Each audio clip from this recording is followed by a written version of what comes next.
જય સ્વામિનારાયણ વિદ્યાર્થી મિત્રો, કેમ છો? Good morning to all. મજામાં? ચેપ્ટર નંબર 2 વ્યવસ્થિત તૈયાર કરી લીધું? તો આજથી વિદ્યાર્થી મિત્રો ચેપ્ટર નંબર 3ની શરૂઆત કરવા જઈ રહ્યા છીએ. અમુક મિત્રો એવા પણ હશે કે ઓનલાઈન લેક્ચર જોવામાં ઘણાને ક્યારેક વચ્ચે આળસ થઈ હશે. તો વિદ્યાર્થી આજથી નવું ચેપ્ટર ચાલુ થાય, નવું પ્રકરણ ચાલુ થાય છે. બરાબર ને? આજથી એવો સંકલ્પ કરી શકાય કે હવે નિયમિત જોવાનું. ક્લિયર થાય જ. ઓલા લેક્ચર ઓલરેડી ઓનલાઈનમાં તો ગમે ત્યારે જોઈને રિવિઝન કરી શકો છો. તો આજનું આપણું પ્રકરણ છે, આજની શરૂઆત છે આપણી ચેપ્ટર નંબર 3 સુરેખ પથ પર ગતિ. અને એક પરિમાણીય ગતિ પણ કહી શકાય. તો વિદ્યાર્થી મિત્રો, પ્રશ્ન એ થાય કે ગતિ એટલે શું? પહેલાં તો ગતિ એટલે નોર્મલી આપણા રોજિંદા જીવનમાં આપણે ગતિ જોતા જ હોય. આપણે ચાલતા હોય, આપણે સ્કૂટર ચલાવતા હોય, આપણે કાર ચલાવતા હોય, આપણે દોડતા હોય. અને આપણે જ્યારે સૂતા હોય ને ત્યારે પણ શ્વાસોશ્વાસની પ્રક્રિયામાં હવા અંદર બહાર ગતિમાં હોય.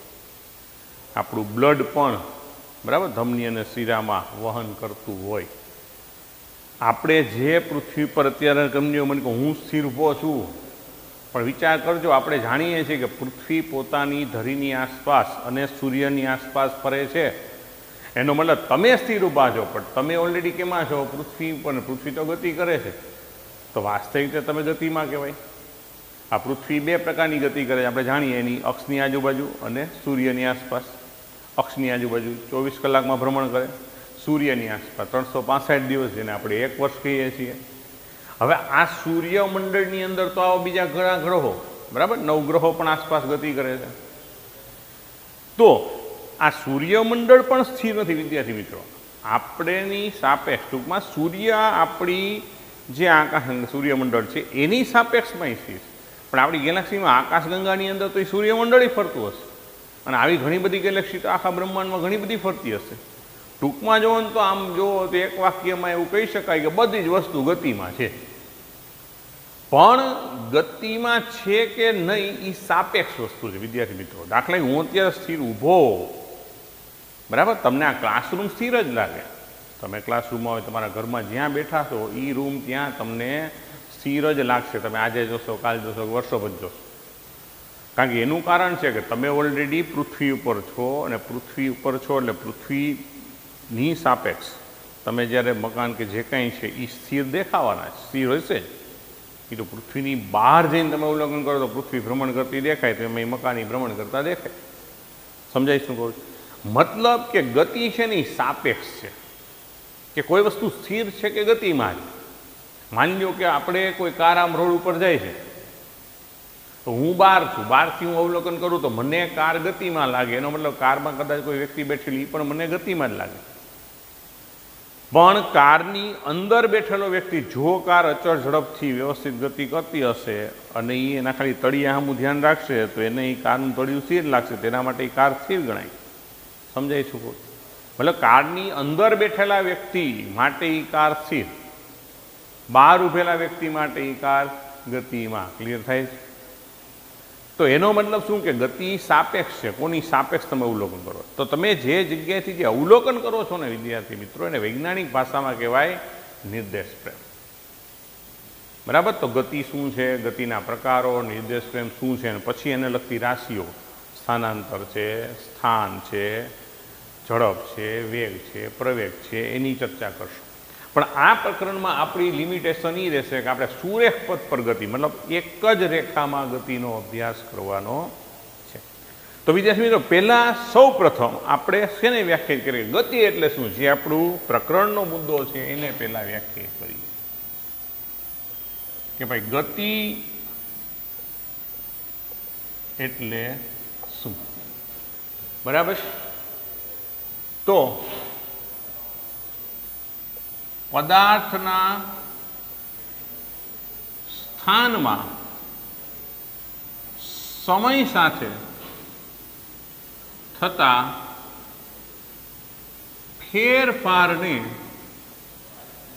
ગતિ કહે છે. બરાબર? સૌ સિમ્પલ અને વૈજ્ઞાનિક વ્યાખ્યા પણ આ છે આપણી ટેક્સ્ટબુક મુજબ. શું? પદાર્થના સ્થાનમાં સમય સાપેક્ષ, બરાબર ને, સમય સાથે થતા ફેરફારને જો કોઈ પદાર્થ સમય સાથે એના સ્થાનમાં ફેરફાર દર્શાવે, દાખલે હું અત્યારે અહીંયા છું, થોડોક સમય વીજે પછી હું તમને અહીંયા દેખાઉં, થોડોક સમય વીજે અહીંયા દેખાઉં, તો મારા સ્થાનમાં જો સમય સાપેક્ષ ફેરફાર થાય તો સ્વાભાવિક છે કે ગતિમાં છે. દાખલા તરીકે આપણે લખીએ તો ચાલવું, દોડવું, વાહન, બરાબર, ચલાવવું વગેરે, આ બધા ગતિના સિમ્પલ એક્ઝામ્પલ. ક્લિયર થાય? બીજી વસ્તુ એ નોંધીએ કે ગતિ એ સાપેક્ષ ખ્યાલ છે. ગતિ શું છે? સાપેક્ષ ખ્યાલ છે. મતલબ કદાચ ગતિમાં છે કે નહીં એક સાપેક્ષ ખ્યાલ છે. દાખલા તરીકે, બરાબર, રોડ પર જતી અથવા તો ગતિ કરતી, રોડ પર ગતિ કરતી કાર માટે બહારની વ્યક્તિને તે કાર ગતિમાં લાગે, પરંતુ તેમાં બેઠેલ વ્યક્તિ માટે તે સ્થિર છે. બરાબર? એટલે ગતિ શું છે? સાપેક્ષ ખ્યાલ. ક્યાંથી તમે અવલોકન કરો છો એના ઉપર ગતિનો આધાર છે. ક્લિયર થાય? એટલે ગતિ એટલે શું એનો મુદ્દામાં આપણે માત્ર આટલી જ વસ્તુ ધ્યાનમાં રાખવા જેવી છે. બરાબર? હવે જે આપણો ચેપ્ટરનું નામ છે એને જોઈએ, સુરેખ પથ પર ગતિ. તો સુરેખ પથ પર ગતિ એટલે શું? કે જ્યારે કોઈ એક જ દિશામાં, કૌંસમાં એક જ રેખા પર ગતિ થતી હોય તેને સુરેખ પથ પર ગતિ કહે છે. એટલે જ્યારે કોઈ એક જ દિશામાં, બરાબર, દાખલે હું એક જ દિશામાં સાયકલ આમ ચલાવી જાઉં, એક દિશા મિત્રો હું દાખલે કે અત્યારે આમ જાઉં છું, પછી ફરીને પાછો હું આમ જ આવી જાઉં છું, તો આ સુરેખ પથ પર ગતિ જ કહેવાય. ખાસ સમજો. બરાબર? હું અહીંથી આમ જાઉં, પછી આમ જાઉં, પછી આમ, પછી આમ, તો એ સુરેખ પથ પર ન કહેવાય. ટૂંકમાં એક જ રેખા પર ગતિ હોય એટલે એને સુરેખ પથ પર ગતિ કહેવાય છે. ઓકે? તો ગતિ અને સુરેખ પથ પર ગતિ. પછી છે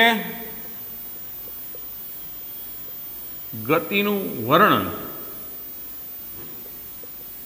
કરવા બે પ્રકારના વિજ્ઞાન છે. નંબર 1 શુદ્ધ ગતિશાસ્ત્ર, જેને કહેવાય કાઇનેમેટિક્સ, અને બીજું છે ગતિશાસ્ત્ર, જેને કહેવાય ડાયનેમિક્સ. તો કાઇનેમિક્સ શું છે, ડાયનેમિક્સ શું છે સમજો.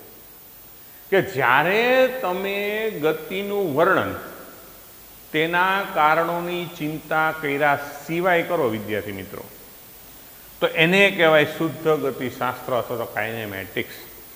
દાખલા કે એરિસ્ટોટલ એના જમાનામાં જે પૃથ્વી કેન્દ્રીયવાદ આપ્યો હતો, આપણે વધુ જ્યારે આપણે ગુરુત્વાકર્ષણ ભણશું ત્યારે ભણશું, પણ ઇન શોર્ટ કે તમે જ્યારે કોઈ પદાર્થની ગતિનું વર્ણન કરો પણ એના માટેના કારણોની ચિંતા ન કરો તો એને શુદ્ધ ગતિશાસ્ત્ર કહેવાય.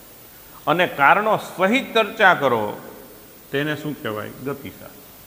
દાખલા તરીકે હું એમ કહું કે ભાઈ પૃથ્વી સૂર્યની આજુબાજુ ફરે છે, દેટ્સ ઓલ, તો એનો જે ગતિમાર્ગ છે એ લંબ વૃત્તાકાર છે અને પૃથ્વી પોતાના ધરીને 24 કલાકમાં ફરે છે, ટૂંકમાં જે વસ્તુ જે ગતિ થતી હોય એ ગતિનું વર્ણન કરે રાખવું.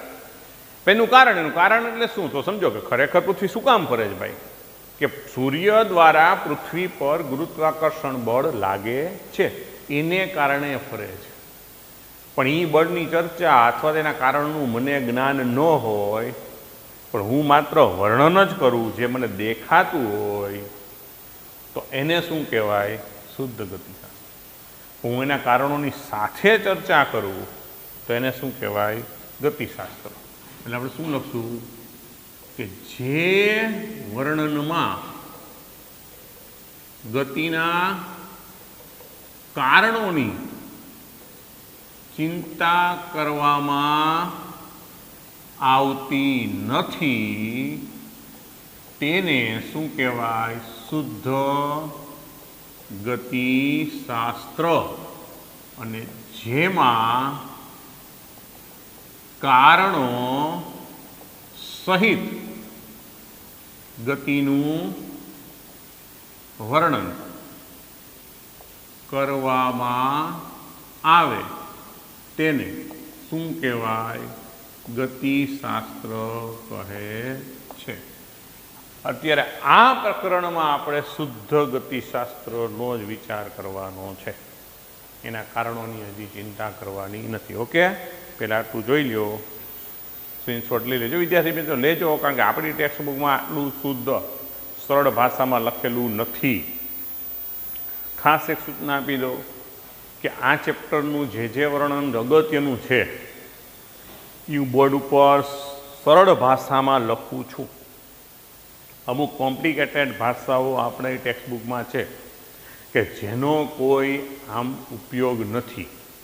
બરાબર? જે કદાચ તમે ન વાંચો તો તમારા જ્ઞાનમાં કોઈ ફેરફાર થાય નહીં. ખાસ સમજો વિદ્યાર્થી મિત્રો, આપણે અમુક કોમ્પિટિટિવ એક્ઝામના પ્રોબ્લેમ સોલ્વ કરવા માટે અમુક કન્સેપ્ટની જ જરૂર હોય, અને આ પ્રકરણના અમુક મુદ્દાઓ તમને સરળ ભાષામાં સમજાય એ રીતે જ બોર્ડ ઉપર લખવામાં આવશે.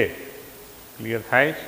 એટલે એ પ્રમાણે જ્યારે કહેવામાં આવે ત્યારે સ્ક્રીનશોટ લઈ લેવો, જેથી જોકે તમને PDF મોકલવામાં આવે જ છે, પણ છતાંય બરાબર તમે તમારીના ક્યારેક વાંચવું હોય તો જોઈ શકાય, પોતાનો સ્ક્રીનશોટ લઈને તમારી નોટ બનાવી શકો. Okay, ready? જોઈ નાખો. ઓકે, તો જો મિત્રો આ બધી વસ્તુ આમ પ્રસ્તાવનાનું સમજાવો, આ ચેપ્ટરની ચાલુ કરતા પહેલાંની માહિતીની વાત જ કરીએ છીએ જે આપણે.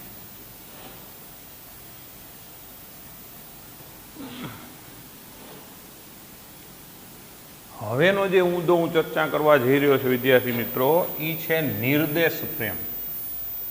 શું છે? નિર્દેશ ફ્રેમ, અથવા તેને રેફરન્સ ફ્રેમ કહેવાય ઇંગ્લિશ. તો વિદ્યાર્થી મિત્રો, નિર્દેશ ફ્રેમ એટલે શું? તો દાખલે કે હમણાં જ આપણે એક ઉદાહરણ લખ્યું કે ભાઈ કોઈ કાર ગતિ કરતી હોય તો હું બહારથી જોઉં તો મને ગતિમાં લાગે. ક્લિયર?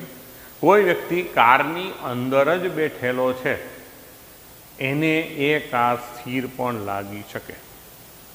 નો ડાઉટ કે આમ બહાર જોવે તો ઝાડવા હલતા દેખાય, પછી એનું નોલેજ હોય કે ભાઈ ઝાડવા કોઈ દી ન હલે, એમ કાર ગતિમાં જ, એને પછી ખ્યાલ આવે. પણ હું શું કીધું મેં તમને એક્ઝામ્પલ, કે કારનું તળિયું જોઈ રાખે તો એને અચળ વ્યક્તિ જતી હોય, મતલબ બ્રેક ન લાગતી હોય, રોલર અંદર ન રાખતા હોય, તો એને ખબર પડે કે એ કાર સ્થિર લાગશે. ક્લિયર થાય? તો ટૂંકમાં કોઈ વસ્તુ ગતિમાં છે કે નહીં એનો આધાર તમે અવલોકન ક્યાંથી કરો છો એના ઉપર છે. ખાસ સમજો. તો અવલોકનકાર જે સ્થળેથી જે પરિસ્થિતિમાંથી અવલોકન કરતો હોય ને એને એની નિર્દેશ ફ્રેમ કહેવાય. તો નિર્દેશ ફ્રેમમાં શું જરૂરી છે? તો વ્યાખ્યા સમજો તમે. એની વ્યાખ્યા જો, ગતિ એટલે શું? કે ભાઈ પદાર્થના સ્થાનમાં સમય સાથે થતો ફેરફાર. વિદ્યાર્થી મિત્રો, મતલબ સ્થાન અને સમય જાણતા હોય એટલે તમે ગતિનું વર્ણન કરી શકો. તો જેમાં તમને સ્થાન અને સમય નક્કી કરી શકાય એ તમારા માટે નિર્દેશ ફ્રેમ થઈ ગઈ. ક્લિયર થાય?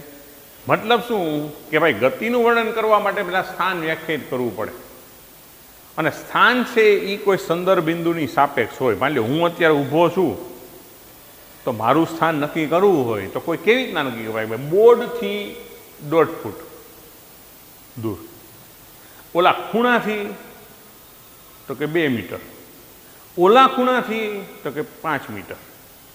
ક્લિયર થાય? તો મતલબ હું એક જ જગ્યાએ ઊભો છું, છતાંય મારું સ્થાન નક્કી કરવા માટે મારે પહેલાં નક્કી કરવું પડે કે હું સ્થાન ક્યાંથી નક્કી કરું છું. મતલબ એના સંદર્ભ બિંદુ કહેવાય. શું કહેવાય વિદ્યાર્થી મિત્રો?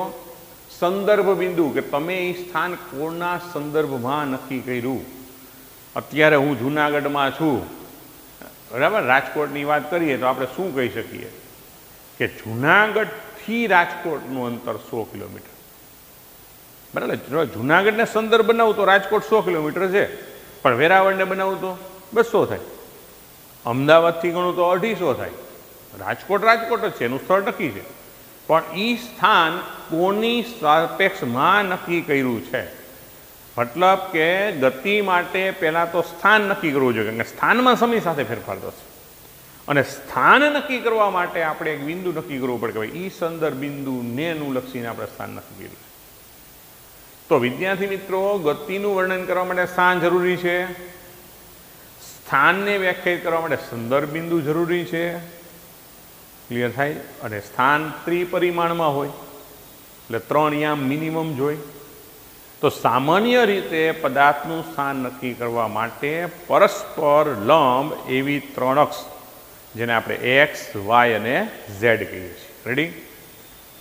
અથવા એને કાર્ટેઝિયન યામ પદ્ધતિ તરીકે પણ આપણે ઓળખીએ છીએ. તો 3 પરસ્પર લંબ અક્ષો, અને એ 3 પરસ્પર લંબ અક્ષો એકબીજાને જ્યાં છેદે, એ છેદન બિંદુ, જેને આપણે ઉગમ બિંદુ કહીએ છીએ, એને આપણે સંદર્ભ બિંદુ કહેવાનું. હવે તો આ સંદર્ભ બિંદુ એટલે ઉગમ બિંદુની સાપેક્ષ એ ત્રિપરિમાણીય જે પરસ્પર 3 લંબ અક્ષ છે એને અનુલક્ષીને કોઈ પણ કણના સ્થાન યામ એટલે કે એક્સ, વાય, ઝેડ નક્કી થાય, એને શું કહેવાય? સ્થાન કહેવાય. ક્લિયર? ઓકે. હવે જો એમાં સમય માપવા માટે ઘડિયાળ ઉમેરી દઈ તો એ આપણી થઈ ગઈ નિર્દેશ. એટલે પરસ્પર 3 લંબ અક્ષો અને ઘડિયાળ સહિતના જે તંત્ર બને એને શું કહેશું? નિર્દેશ ફ્રેમ. એટલે થોડુંક સમજીએ તો શું વર્ણન લખીએ આપણે કે પદાર્થની ગતિનું વર્ણન કરવા જુદા જુદા સમયે તેનું સ્થાન જાણવું જરૂરી છે. બરાબર? કોઈ પણ પદાર્થની મારે ગતિનું વર્ણન કરવું હોય તો જુદા જુદા સમયે એનું સ્થાન જાણવું જરૂરી છે. સ્થાન નક્કી કરવા સંદર્ભ બિંદુ વ્યાખ્યાયિત, બરાબર, કરવું પડે. આપણે સંદર્ભ બિંદુ નક્કી કરવું પડે. તો સામાન્ય રીતે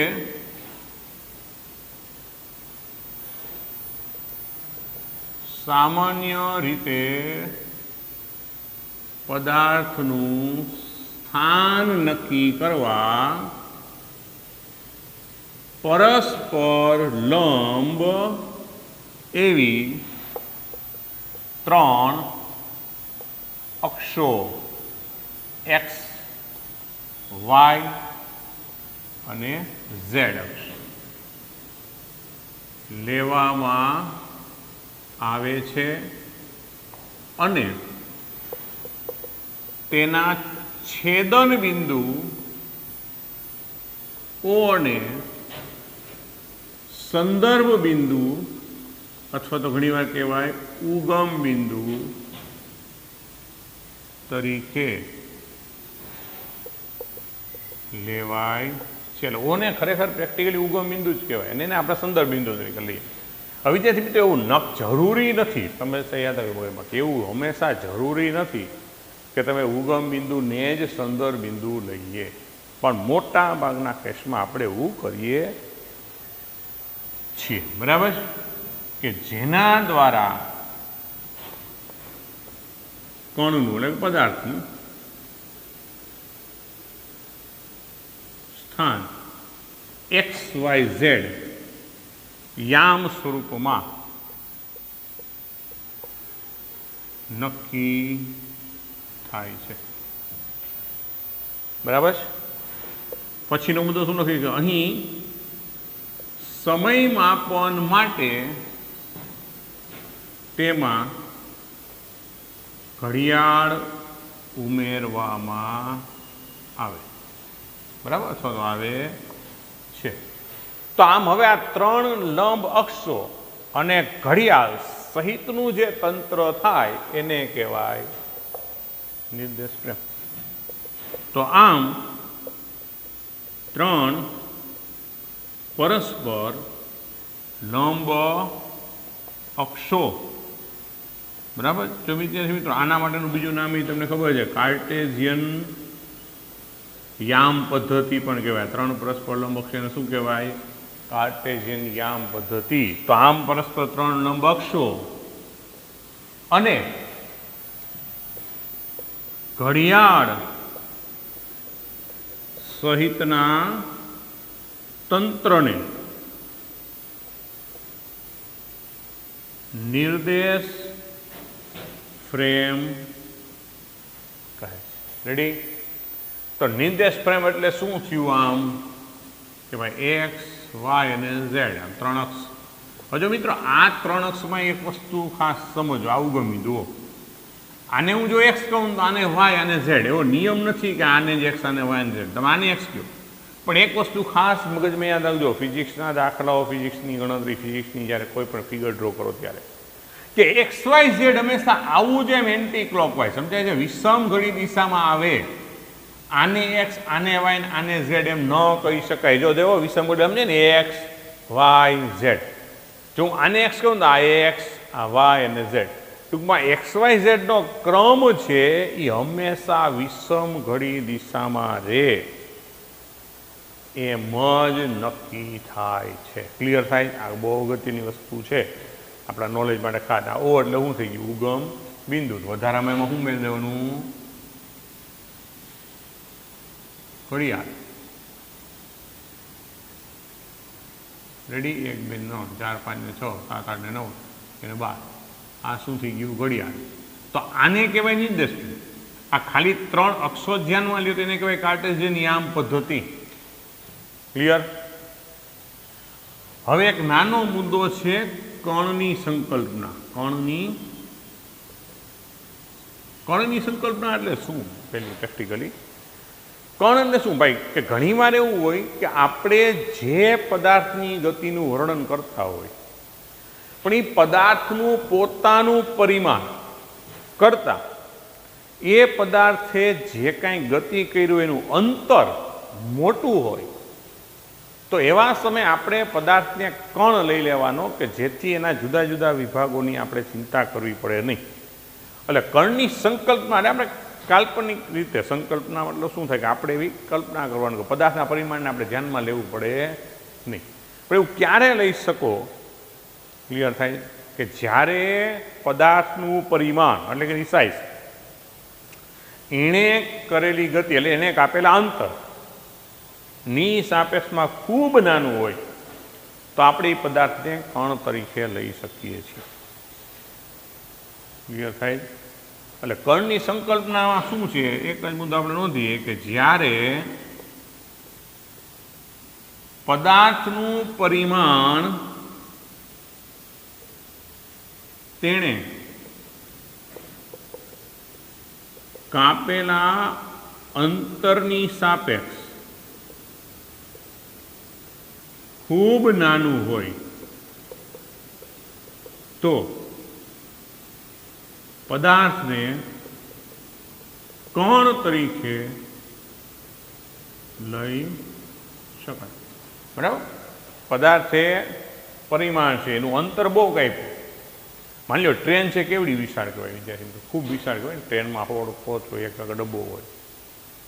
પણ માની લો કે 4000 કિલોમીટર અંતર કાપ્યું હોય તો ટ્રેનની જે કાંઈ લંબાઈ ગણો કદાચ મેક્ઝિમમ સમજી લેજો 1/2 કિલોમીટર, 500 મીટરથી કહીશ તો 500 મીટરની સાપેક્ષમાં 4000 એ ખૂબ મોટું અંતર. 4000 કિલોમીટર એ બહુ મોટું અંતર કહેવાય. તો એ સમયે આપણે ટ્રેનની ગતિનું વર્ણન કરતા હોય ને તો કણ લઈ શકાય. ક્લિયર થાય? એટલે હવે ગતિ જ હંમેશા જરૂરી નથી. બરાબર. ઘણી વખત એવું હોય કે બે પદાર્થો વચ્ચેની સાપેક્ષ ગતિની વાત કરતા હોય તો એવા સમયે બે પદાર્થો વચ્ચેનું અંતર એના પરિમાણ કરતાં મોટું હોય તો કણ લઈ શકાય.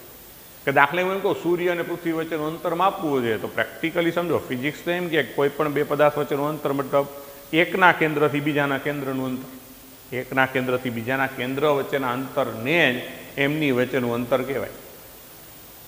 પણ પૃથ્વી અને સૂર્ય વચ્ચેનું અંતર બોલીએ ત્યારે બરાબર આપણે શું કહીએ કે પૃથ્વી અને સૂર્ય વચ્ચેનું અંતર એટલું વિશાળ છે કે જેની સાપે પૃથ્વીનું પરિમાણ અથવા તો સૂર્યનું પરિમાણ બહુ નાનું છે.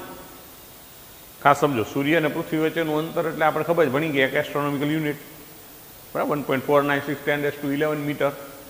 પણ એની સાપેક્ષમાં પૃથ્વીની વાત કરીએ તો પૃથ્વીની પોતાની ત્રિજ્યા એનું પરિમાણ 6400 કિલોમીટર છે માત્ર.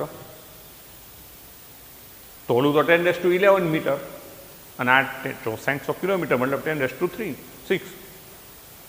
તો 10⁻6ની સામે 10⁻11 બહુ મોટું છે. તો એવા સમયે આપણે સૂર્ય અને પૃથ્વી બેને કણ ગણી શકીએ. એટલે હંમેશા ગતિની સાપેક્ષમાં એમ વિચારવાનું કે પદાર્થનું પરિમાણ એના અંતર એને કારણે અંતરની સાપેક્ષમાં નાનું હોય. ઘણી વખત એવું કહી શકીએ કે બે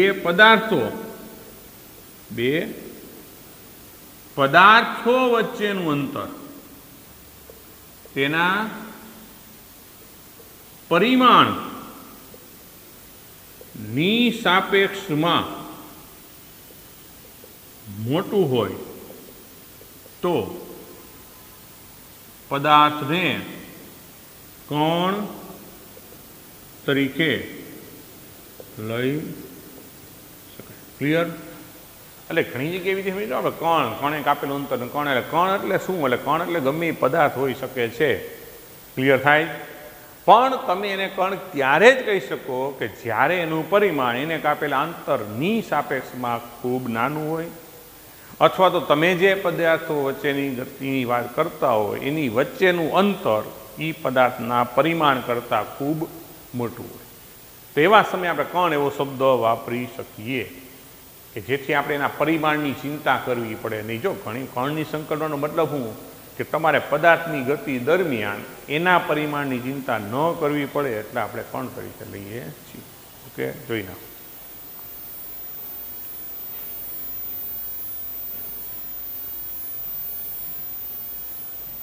ક્લિયર?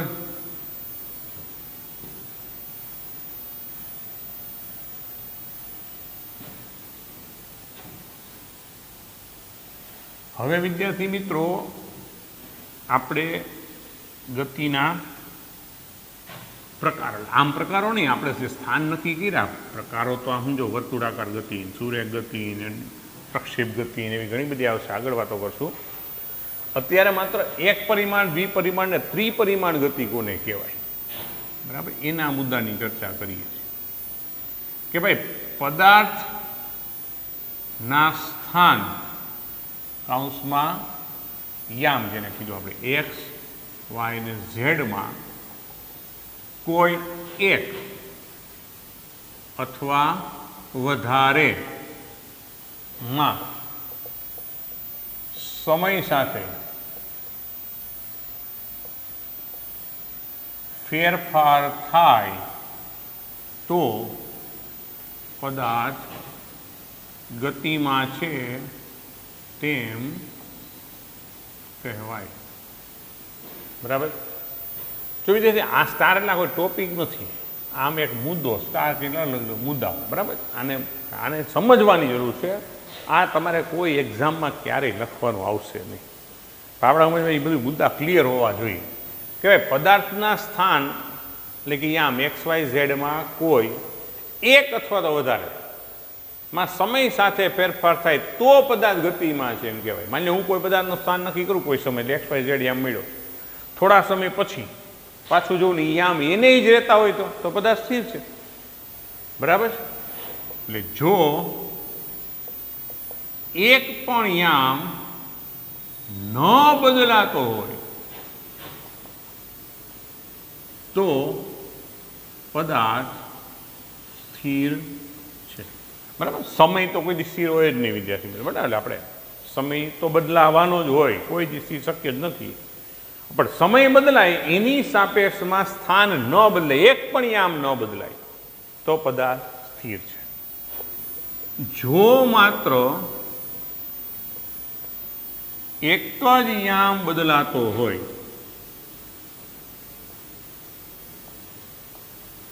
તો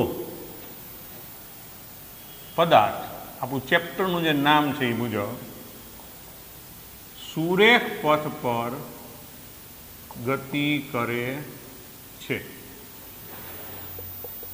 તેમ કહેવાય. જો કે આવી ગતિને બીજું નામ એક પરિમાણીય ગતિ, બરાબર, એક પરિમાણીય ગતિ પણ કહેવાય. દાખલા તરીકે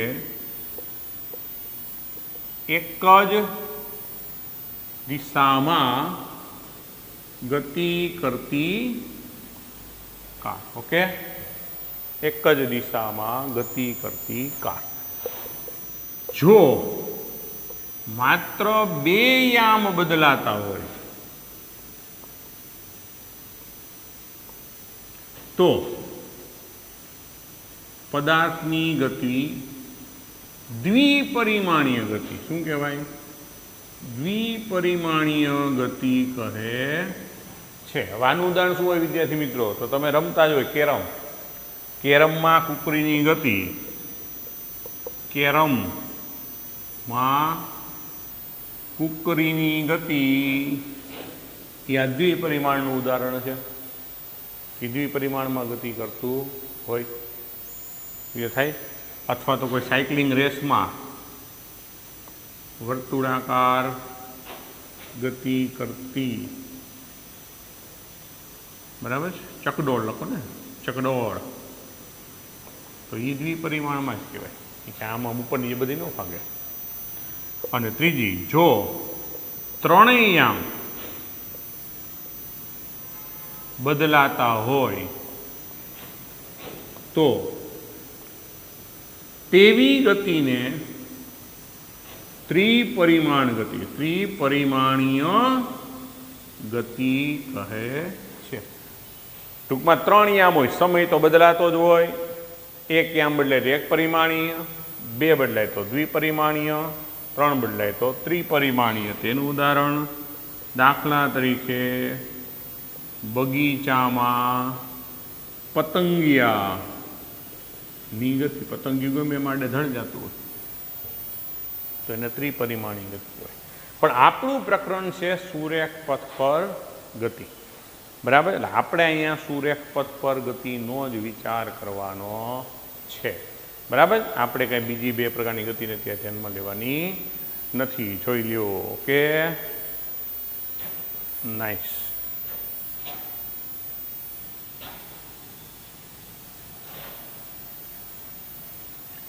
હવે મિત્રો આપણે અહીંયા અત્યાર સુધી આમ નક્કી કીધું તો આપણે સ્થાનને સમજી ગયા છીએ તમે હવે, બરાબર. સ્થાન શું કહેવાય, બરાબર. હવે બીજા બે શબ્દો છે પથ લંબાઈ અને સ્થાનાંતર. એ શું છે એ સમજીએ, બરાબર.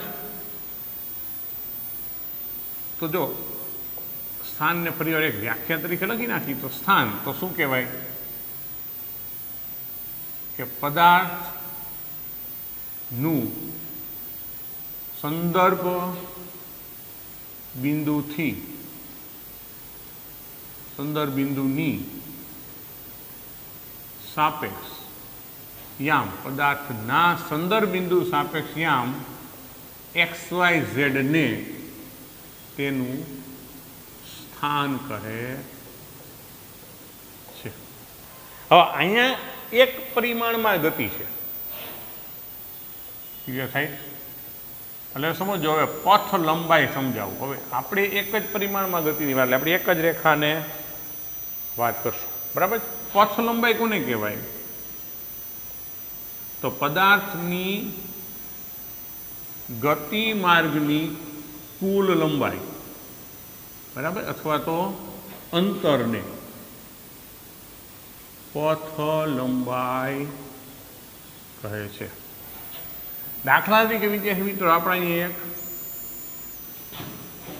એક અક્ષ લીધી આવે, ધારો કે આ શું છે એક્સ અક્ષ. આ ધારો કે ઉગમ બિંદુ એટલે આપણું સંદર્ભ બિંદુ. હવે અહીંયા ધારો કે આપણે એમ લઈ કે 40, 80, પછી કેટલું આવશે 120, 160, 200, 240, 280. ઓકે, એ જે ઉદાહરણ તમે સમજાવવા માટે લઈ શકે એમાં જરૂર નથી. તો આ બાજુ -40 પણ આમ હરખા લેવા. -80, -120, -160, -200. તો હવે માની લો કે કોઈ અહીંયા P, અહીંયા ધારો કે Q, અહીંયા ધારો કે R, બરાબર. તો અહીં એક પરિમાણીય ગતિ ની દિશામાં એક્સ અક્ષને સંપાત કરતા, બરાબર. ટૂંકમાં જે પદાર્થની ગતિની દિશા એમાં જ આપણે અક્ષને સંપાત કરતા કોઈ જુદા જુદા સમયે પદાર્થના સ્થાન P, Q અને R છે. ખાસ સમજો, પદાર્થની ગતિની શરૂઆત ઉગમ બિંદુ O થી થાય છે. આપણી શરત. તો માની લો કે પદાર્થ T1 સમયમાં O થી P જાય, બરાબર. આપણે પદાર્થની ગતિની દિશાને જ એક્સ અક્ષ લઈ લીધી, જુદા જુદા સમયના સ્થાન મૂક્યા, ગતિની શરૂઆત O થી થાય છે એવી ધારણા કરી લીધી. તો T1 સમયમાં પદાર્થ O થી P સુધી જાય તો તેની પથ લંબાઈ કેટલી કહેવાય? તો આ 0 થી આ 280. તો શું થશે? પથ લંબાઈ 280 થશે, બરાબર. આ બધું માની લો કે આપણે મીટરમાં છે તો આપણે શું લખશું? 280 મીટર છે. પણ પદાર્થ T2 સમયમાં, સમય પછી લેશું આપણે, બરાબર. ધારણ કર T2 સમયમાં જે કંઈ હોય, T2 સમયમાં O થી P પર જઈ ફરી પાછો Q પર આવી જાય. ક્યાં જાય? O થી P જાય, ત્યાંથી પાછું Q પર આવી જાય તો પથ લંબાઈ કોને કહેવાય? તો પથ લંબાઈ શું થાય કે ભાઈ અહીંથી અહીં સુધી ગયો 280 વત્તા પાછો જો 280 થી 60 આવ્યો, એટલે આ અંતર કેટલું વિદ્યાર્થી મિત્રો? જો તો આ 40નું અંતર, I 40 ને I 40 છે, એટલે ટોટલ 120. 280 ઓછા 60 એટલે 120. એટલે આમ 280 ગયો ને પાછો આમ 120 આવ્યો. તો પથ લંબાઈમાં તો હંમેશા સરવાળો એટલે 120. આપણો જવાબ શું આવશે? 400 મીટર. ક્લિયર થાય? ટૂંકમાં પથ લંબાઈ જઈને પાછા આવો તો પથ લંબાઈ એટલે સળંગ શું? પદાર્થના ગતિમાનની કુલ લંબાઈ. કુલ અંતરને શું કહેવાય? પથ લંબાઈ કહે. ક્લિયર થાય? અને આમાં એક વસ્તુ અહીં નોંધી લે કે જે હંમેશા, જો તમને દેખાય, ધન જ મળે, બરાબર. આ નો કોઈ દી શૂન્ય મળે કે નો કોઈ દી ઋણ મળે, હંમેશા ધન જ મળે. હવે દાખલા કે T3 પદાર્થ T3 સમયમાં, સમજો શું કહું છું, O થી P પર જઈ ફરી પાછો O પર આવે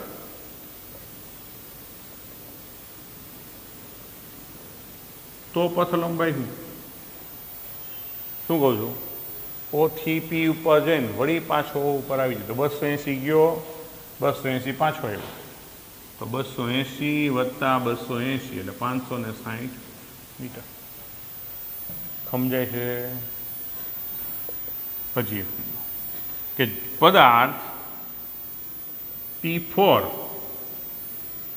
સમયમાં O થી P પર જઈ P થી R પર આવે, O થી P પર જઈ P થી R ઉપર આવે તો પથ લંબાઈ તો વિચાર કરો, અહીંથી અહીં ગયો 280 વત્તા અહીંથી પાછો ઉપર આપણે બને વચ્ચેનું સ્થાન લઈ લઈએ 280 પાછો અહીંથી 120 આમ ગયો, તો આનો સરવાળો કરો તો કેટલો થશે 680 મીટર. હવે સમજો આ 4 ઉદાહરણ લીધા, અહીંથી અહીંયા ગયો, અહીંથી અહીંયા જઈને પાછો અહીંયા આવ્યો, અહીંથી અહીંયા જઈને પાછો અહીંયા આવ્યો અને અહીંથી અહીંયા જઈને પાછો અહીંયા. પણ પથ લંબાઈ હંમેશા ધન જ મળે, કારણ કે એનો મતલબ તો શું છે, ગતિમાર્ગની કુલ લંબાઈ. પણ જો આપણે સ્થાનાંતર, આ શબ્દ છે પથ લંબાઈ, બરાબર, અથવા ઘણી અંતર કહી શકો, પાથ લેન્થ ઇંગ્લિશમાં. પણ હવે આપણે સ્થાનાંતરની જો વાત કરીએ તો શું થાય, બરાબર. તો પેલા આને ખાલી સ્ક્રીન એમાં હું ફેરફાર કરીને સીધું તમને સમજાવીશ, બરાબર છે, જોઈ લો. ઓકે, સ્ક્રીનશોટ લેવાઈ ગયો, વેરી ગુડ. હવે જે આપણે વાત કરવી છે સ્થાનાંતર. એટલે એક્ઝામ્પલ આનું આજ રાખવું છે, એટલે હું એને પૂછતો નથી. આપણો મુદ્દો છે હવે સ્થાનાંતર, એને ઇંગ્લિશમાં કહેવાય ડિસ્પ્લેસમેન્ટ. જો મિત્રો આ પાથ લેન્થ લખવું હોય તો લખી આવું, અને શું કહેવાય પછી પાથ લેન્થ. તો પદાર્થના અંતિમ સ્થાનો, સ્થાનાંતર કોને કહેવાય, અંતિમ સ્થાન અને પ્રારંભિક સ્થાનના તફાવતને સ્થાનાંતર કહે છે, બરાબર, કે જે ધન, ઋણ કે શૂન્ય હોઈ શકે. સમજો, તે ધન હોય, ઋણ હોય, શૂન્ય હોય, બરાબર. એટલે આમ જોવો તો આપણે સ્થાનાંતર, આપણા મગજમાં એક વસ્તુ ક્લિયર રાખો કે સ્થાનાંતર બરાબર હંમેશા અંતિમ સ્થાન ઓછા પ્રારંભિક સ્થાન. તો ઉદાહરણ તરીકે આપણે આને લઈ, બરાબર. અહીં એક પરિમાણ ગતિની દિશામાં એક શખ્સને સંપાત કરતા કોઈ જુદા જુદા સમયે પદાર્થના સ્થાન P, Q અને R છે જ. પદાર્થની ગતિ ઉદ્ગમ બિંદુથી થાય છે જ. હવે સમજો, જો T1 સમયમાં પદાર્થ O થી P સુધી જાય તો તેનું હવે શું કરી નાખું છું, સ્થાનાંતર. શું કરું છું, તો O થી P સુધી જાય તો સ્થાનાંતર આપણે કેમ લખશું, અંતિમ સ્થાન કે 280, બરાબર, ઓછા પ્રારંભિક સ્થાન ઉદ્ગમ બિંદુ 0, તો 280 મીટર જ થશે, એટલે પ્લસ જ થશે. સમજાણું? હવે પદાર્થ T2 સમયમાં O થી P પર જઈને ફરી પાછો Q ઉપર આવી જાય તો સ્થાનાંતર, તો આપણે અહીંયા લખી સ્થાનાંતર બરાબર. તો હવે વિદ્યાર્થી મિત્રો અહીંયા સમજો, આમ કાઢી નાખું. હવે અહીંયા સમજો કે O થી P ઉપર ગયો ને વળી પાછો P થી Q ઉપર આવ્યો, એટલે છેલ્લે આવ્યો ક્યાં, Q ઉપર. છેલ્લે આવ્યો ક્યાં, Q ઉપર. મારા માટે અંતિમ સ્થાન Q થયું ભાઈ, Q. એટલે હું લખીશ 160 ઓછા પ્રારંભિક કયો, શરૂઆત તેને ઓછી કરી હતી ને, ઓલું ભલે આમ રાઉન્ડ મહિને એવી જે કર્યું, શરૂઆત એને ઓછી કરી લો -0, તો જવાબ શું, તો એ પ્લસ જ મેળવ્યું હજી. હવે જો હવે કે પદાર્થ T3 સમયમાં, પદાર્થ T3 સમયમાં હવે જો O થી P ઉપર જાય પાછો P થી O ઉપર આવતો, તો શું થયું, પ્રારંભિક સ્થાને O, અંતિમ સ્થાને O, O થી P પર જઈને ફરી પાછો ઉપર આવે તો સ્થાનાંતર શું થાય, સમજાય વિદ્યાર્થી મિત્રો? ખાસ ધ્યાન સમજો. તો સ્થાનાંતર બરાબર એનું પ્રારંભિક સ્થાને ઉદ્ગમ બિંદુ 0, અંતિમે 0. જવાબ શું? 0. એટલે અહીંયા સમજો, ધન હતું, અહીંયા ધન હતું, ક્લિયર થાય? પણ અહીંયા શું થઈ ગયું? 0. હવે જે પાછું છે એનું એક્ઝામ P ફોરમાં, O થી P ઉપર જાય, પાછો P થી R ઉપર આવે. તો એ તો આમ જો આમ જે હોય, અંતિમ સ્થાન શું ભાઈ? R, right. પ્રારંભિક સ્થાન શું? O. તો મારે એનું સ્થાનાંતર શોધવાની વાત આવે તો મારા તો મગજમાં એક જ રાખવાનું, શું? અંતિમ માઇનસ પ્રારંભિક. ભાઈ તો અંતિમ શું છે? હવે સમજો, અંતિમનું જે સ્થાનનો યામ છે શું છે? -120. માઇનસ પ્રારંભિક 0, તો જવાબ શું આવ્યો? -120 મીટર. ક્લિયર થાય? એટલે આમ સમજો કે તમે જ્યારે કોઈ એક પરિમાણ ગતિ હોય તો તમારા સંદર્ભ બિંદુની આગળની તરફ જો તમારું અંતિમ સ્થાન હશે તો તમને સ્થાનાંતર ધન મળશે. પેલા બે કિસ્સામાં અંતિમ સ્થાન P હતું, પેલા કિસ્સામાં બીજા સ્થાનમાં Q હતું, પણ ક્યાં હતું? જમણી બાજુ અથવા તો આગળની તરફ. પાછળની તરફ, સંદર્ભ બિંદુથી પાછળની તરફ કે ડાબી બાજુ સ્થાન આવશે એટલે સ્થાનાંતર શું થઈ જશે? ઋણ. ક્લિયર થાય? તો અહીં જો પેલા કિસ્સામાં આપણો જવાબ 280, તો પથ લંબાઈ 280 મીટર જ હતી. જોઈ લેજો, સ્થાનાંતરે 280 મળ્યું. પછીના કિસ્સામાં પથ લંબાઈ કરતાં સ્થાનાંતર ઓછું મળ્યું, પછી તો 0 મળ્યું, પછી પાછું ઋણ મળ્યું. ક્લિયર થાય? એટલે એનો મતલબ સમજો કે પથ લંબાઈ અને સ્થાનાંતર સમાન પણ હોઈ શકે. જો એક જ દિશામાં સુરેખ પથ પર ગતિ થઈ હોય તો. અહીંયા શું થયું? પેલા આમ ગયો ને પાછું વળીને કયું આવ્યું, પાછી ઉલટી દિશામાં ગતિ થઈ ગઈ ને. એટલે હંમેશા યાદ રાખજો કે સ્થાનાંતર અને પથ લંબાઈ સમાન ક્યારે હોય? કે જ્યારે એક જ દિશામાં સુરેખ પથ પર ગતિ થતી હોય. એ સિવાયના કોઈ પણ કિસ્સામાં સ્થાનાંતર હંમેશા પથ લંબાઈ કરતાં નાનું હોય. પથ લંબાઈ છે ક્યારેય સ્થાનાંતર કરતાં નાનું થાય નહીં. એનો મતલબ સંબંધ યાદ રાખજો કે યાદ રાખો કે સ્થાનાંતર is always less than or equal to પથ લંબાઈ હોય. કાં તો સ્થાનાંતર છે પથ લંબાઈ કરતાં નાનું હોય અને કાંઈ ના બરાબર. બરાબર ક્યારે હોય? કે જ્યારે એક જ દિશામાં ગતિ થતી હોય તો. પાછું ફરીને બીજી દિશામાં ન આવે. ક્લિયર થાય? હવે એક પરિમાણી ગતિ છે. સ્થાનાંતર ખરેખર વિદ્યાર્થી મિત્રો સદિશ રાશિ છે, પણ અહીંયા પ્લસ ઓર માઇનસ નિશાનીથી ચલાવશું. એટલે એક પરિમાણમાં ગતિમાં એક પરિમાણીય ગતિમાં સદિશ રાશિને ધન કે ઋણ નિશાની આપી સમજી શકાય છે. બરાબર? અહીંયા આપણે સદિશની નિશાની આપવાની જરૂર રહેતી નથી. આગળ તો ધન, પાછળ તો ઋણ, ઉપર તો ધન, નીચે તો ઋણ. ક્લિયર થાય? એટલે આપણે માત્ર ધન કે ઋણ નિશાની આપીને જ એને સમજવાનું રહેશે. Okay, clear? તો સ્થાન કોને કહેવાય? પથ લંબાઈ કોને કહેવાય? સ્થાનાંતર કોને કહેવાય? બરાબર? વધુ આપણે આવતા લેક્ચરમાં જોશું. આનો સ્ક્રીનશોટ લઈ લેજો.